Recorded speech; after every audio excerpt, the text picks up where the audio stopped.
Thank you, Mr. Chairman. Thanks to all of you for your service and for being here. Good to see you. I'm going to start, Secretary Austin, by following up with from an answer that you gave to Senator Shaheen earlier about further support for the Afghan forces, and you specifically mentioned ISR support from the GCC. And I'm wondering if you could tell me specifically what kind of ISR support that is. What system? Well, certainly we're flying our MQ-9s from there, and it's essentially the vast majority of ISR is being provided from other places outside of Afghanistan. We've had to, as we've retrograded, we've had to make sure we protect our key platforms and systems there. Are Global Hawk Block 30s part of that? That's correct, yes.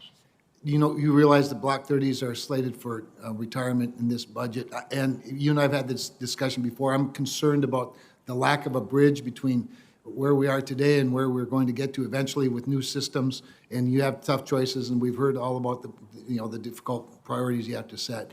But I remain concerned about the retirement of Block 30s prematurely to benefit our combatant commanders everywhere, but I think Afghanistan presents a rather unique example of the threat. With that, General Milley, could I ask you, are the combatant commanders getting all of the ISR support that they need in every theater?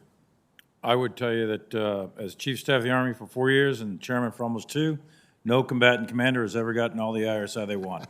It is one of those commodities that is in high demand all the time, and no one is completely ever satisfied. Every commander wants perfect knowledge, and that's what ISR does, is feed you with knowledge. We are never going to get enough ISR to fill all the demand. Having said that, it's all a function of risk.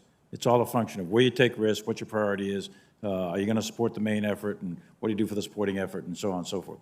And in this budget, I think that we are adequately funding ISR as we go forward for the main effort relative to China. And with respect to the Block 30s and the MQ-9s, again, it has to do with relevance and pivoting to the future.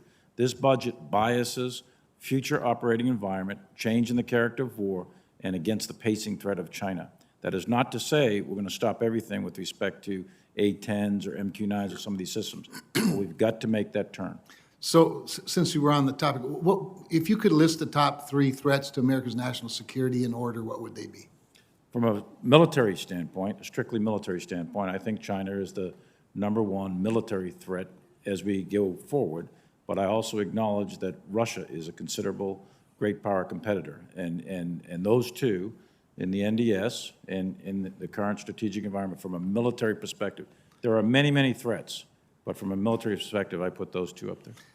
I understand. One of the things I want to get at is because I think it was just yesterday, President Biden announced, when he announced America's back in Europe to military men and women, Air Force in the UK, that according to the military leaders, that the #1 threat facing America's national security is climate change.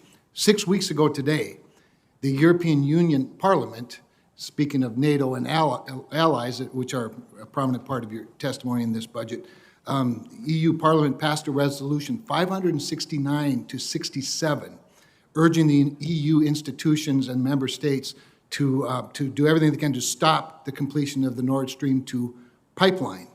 3 weeks ago today, President Biden lifted the sanctions on completing the Nord Stream 2 pipeline.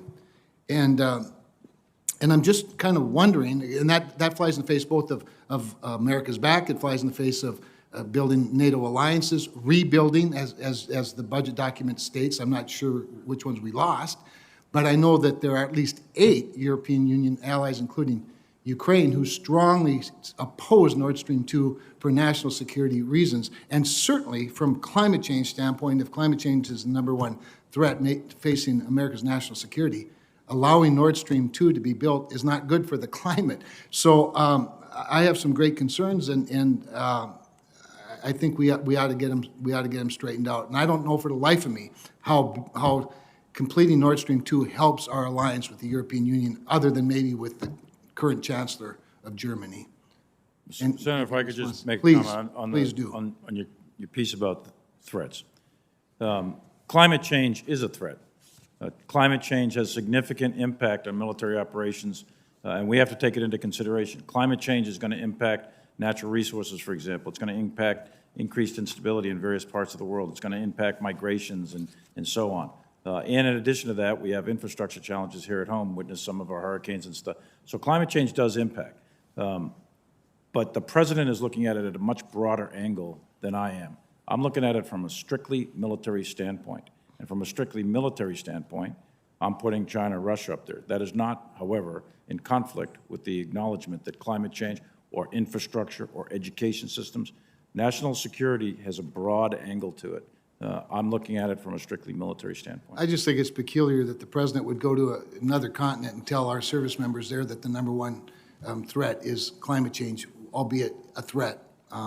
With that, my time's expired. Thank you.